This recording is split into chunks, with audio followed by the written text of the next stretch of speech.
conceive their baby in a petri dish? Raise your hand. No, you'd all rather conceive it naturally in bed. And we can often help you achieve that. We can upgrade you. We can take couples who currently are only candidates for donor sperm or adoption because they have nothing at all in their semen, and it's a production problem. Blockages, we can get everybody pregnant now with blockages. We can either fix the blockage with microsurgery. If it's a problem where they're congenitally missing the ducts, we can suck sperm out. And in fact, now that is the best diagnosis to have, is some kind of a blockage. But even men that don't have blockages, we can treat them either with medications or microsurgery. Varicocele sometimes helps. And we can make them candidates from donor sperm to at least have enough sperm produced inside the testicle that we can extract those sperm, and they can now be candidates for IVF. So before, we couldn't do anything except donor sperm or adoption. But now, by working with our IVF colleagues, we can get enough sperm that they can be a candidate for intracytoplasmic sperm injection. That's where all we need is one sperm for each egg. Normally, a man has 200 million in his ejaculate. If a wife has 15 eggs, all we need is 15 sperm. And we can now find or get them to make 15 sperm by treating them. Or we can take couples who are only candidates for what I just described as TESE, testicular sperm extraction, and upgrade them by treating them. Instead of having to dig inside the testicles, which is not a simple procedure, it's very invasive. It often results in a permanent drop in a male's testosterone production. But if we can get them to produce enough sperm in the semen, we now make them candidates for IVF just using the specimen that they give on the day of IVF instead of having to go in and split the testicles open. And that's a big advantage. And that's the other advantage of working with urologists and reproductive endocrinologists together. We can upgrade a couple from nothing to TESE, from TESE to ICSI. Let's say you only have enough sperm now for IVF. By treating the man, we can upgrade you from IVF to intrauterine insemination. Far, far simpler for the couple, far less expensive. I think most of you know what IUI is. That's where we take the man's specimen, we put it at the bottom of a special gel. We have the sperm compete against each other to swim to the top of the gel, and we scoop up the winners of the race. Those are his fastest sperm. As you might imagine, the ones that have better shapes, if you've seen the Olympic swimming, the ones that have fastest also tend to have better shapes. And those are the better sperm. So we can upgrade a man for being only a candidate for IVF to now making him a candidate for IUI. And very commonly, only a candidate for IUI, by treating the male, you can now allow natural conception. Now, male factor infertility has a lot of causes, but virtually all of them are now treatable. The first two we now treat with microsurgery, but even those that have what we call testicular failure, Klinefelter syndrome, have had a history of treatment with cancer, even those we can get pregnant now with the testicular sperm extraction procedure. So there's no such thing as men who are untreatable, except with very rare exceptions. There are some men that are missing a little part of their Y chromosome. It's called a micro-Y deletion. And there are 3 different parts of the Y chromosome, A, B, and C. Those that have the C deletion, 60% of the time we can get sperm. But a very small percentage of men are missing the A and the B part, and thus far, that's the only situation in which we're not yet able to treat a man, is if he has that part of his Y chromosome completely deleted. And fortunately, that's the rarest of the deletions. Now, zero sperm counts, as I'd mentioned to you, there are 2 basic causes. Either you're making the sperm, but they can't get out. That's a blockage. This shows a testicle biopsy, what it looks like with normal production. Or you're not making the sperm, a lack of production. That's much more difficult to treat, but we're now able to treat a majority of these men too. We usually don't need to do a biopsy to make that diagnosis. We can make those diagnoses by the examination. If a man has a small testicle and he has a high FSH, we don't need to do a biopsy. We know it's a production problem. There's no need to do the biopsy unless you're going in to extract sperm, in which case an ordinary biopsy isn't the right way to go anyway. You'd want to do a microsurgical testicular sperm extraction so you can remove the smallest amount of testicle with the highest possibility of finding sperm. On the other hand, if you've got the large testicle and the normal FSH and a hernia scar, let's say, or a scrotal scar from a hydrocele operation, and then there's a blood test that we just recently, it's going to be coming out in the January issue of the Journal of Urology, anti-sperm antibodies. Everybody knows if you have an infection or a virus, you make antibodies against that infection or virus. Sperm are normally never exposed to a man's immune system. They're hidden inside the testicle. They're hidden inside what's called the blood testis barrier that prevents sperm from ever escaping. And then they leave through a series of ducts which have a continuous lining such that the sperm never escape and are never seen by the immune system. If sperm do escape because there's a blockage or because there was a history of infection, your body looks at that sperm and says, "What is this? This only has 23 chromosomes instead of 46. This has a tiny compact head with no cytoplasm. It has a tail and it swims. There's no cell in the body that looks like that." So your body's immune system thinks it's a foreign body, and it makes antibodies to attack the sperm. We can measure these antibodies. And about 80% of men who are blocked, we can measure antibodies in the blood. If we find antibodies in the blood, then we know you have a blockage. You don't need a biopsy. There's no way you can make antibodies against sperm unless you're making the sperm. So it's a very simple blood test, anti-sperm antibodies. It's highly accurate in predicting blockages. If it's positive, you're always blocked, and we immediately will then go to an operation to find the blockage and fix it with microsurgery. If it's negative, it doesn't mean you're not blocked.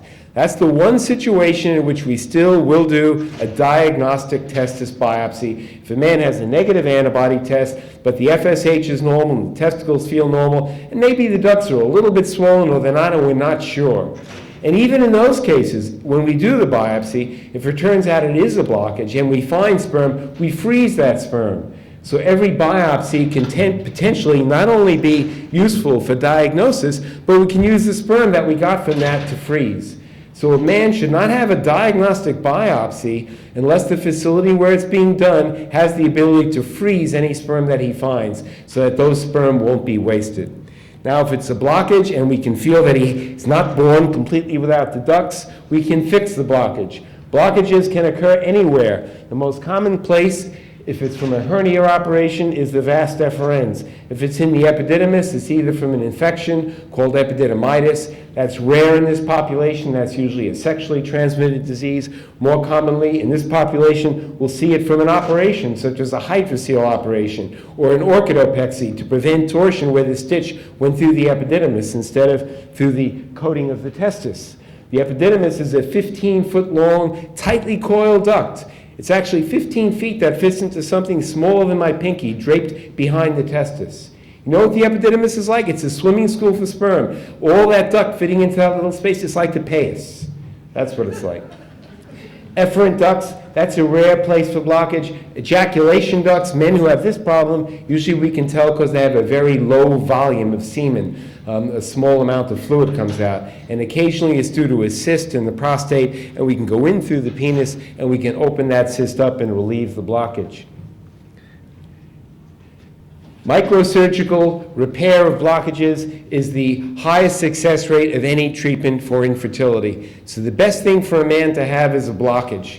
And if it's a blockage we can fix, the success rates of vas blockages are over 90%, of epididymis blockages are over 80%. And if we can fix the blockage, we can suck on average about 75 million sperm out with pretty good motility, freeze it in about 15 vials, and that man will never have enough procedure, and never need to have another procedure again. We can, in a man who has a blockage that we're unable to fix because too much of the duct is missing or too much is damaged, we can actually freeze enough sperm to populate the entire Northeast with just one procedure. We can upgrade a man from 0 to normal semen parameters in a majority of men that have blockages, say from a hernia repair or from a stitch that accidentally went through the epididymis, and then they can have children naturally. At the very least, we can get enough sperm into their semen to make either IUI or IVF possible without having to go back in and do another procedure on him.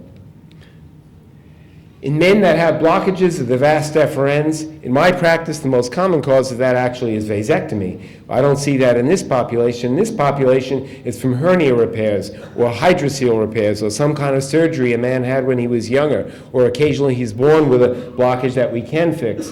But we get sperm back in 99.5% of men if it's in the vas deferens.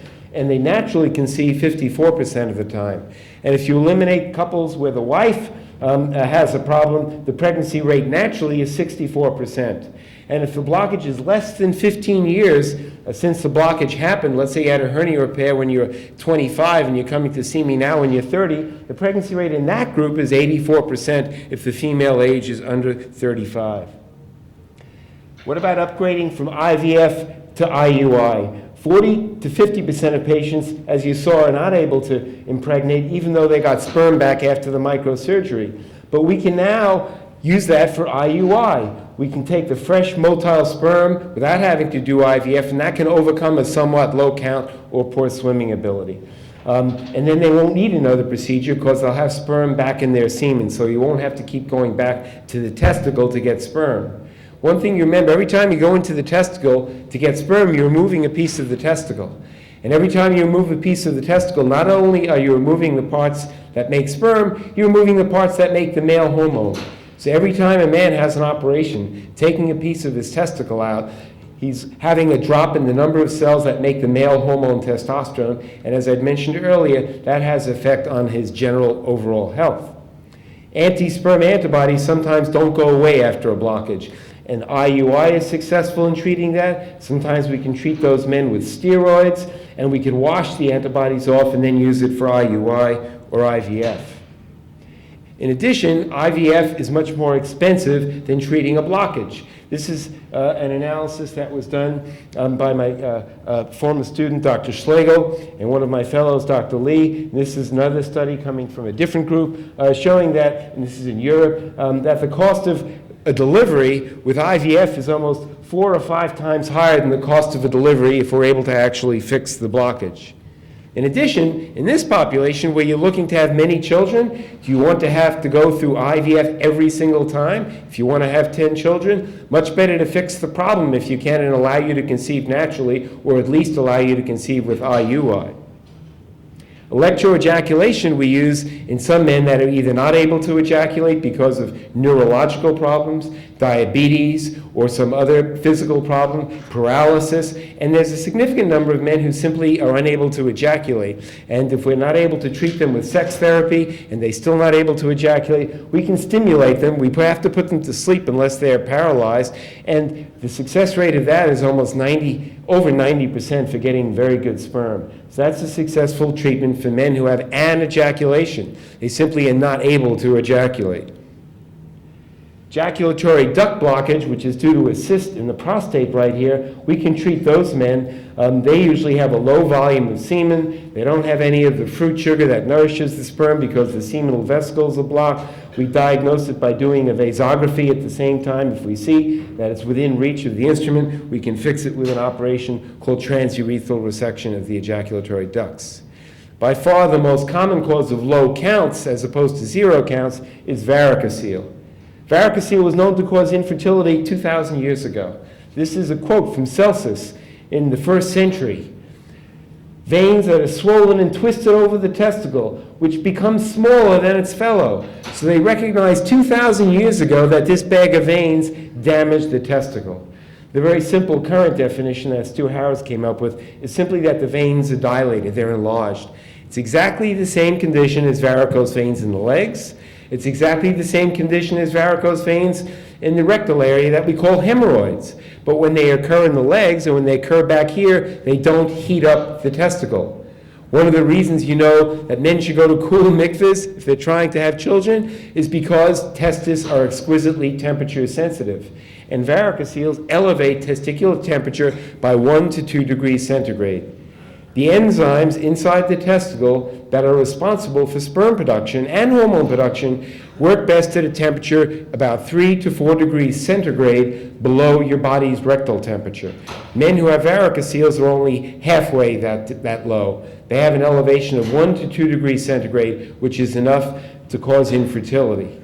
Other things, so you shouldn't take long hot baths, you shouldn't take saunas, you shouldn't take jacuzzis. I tell patients I don't think any of you guys would have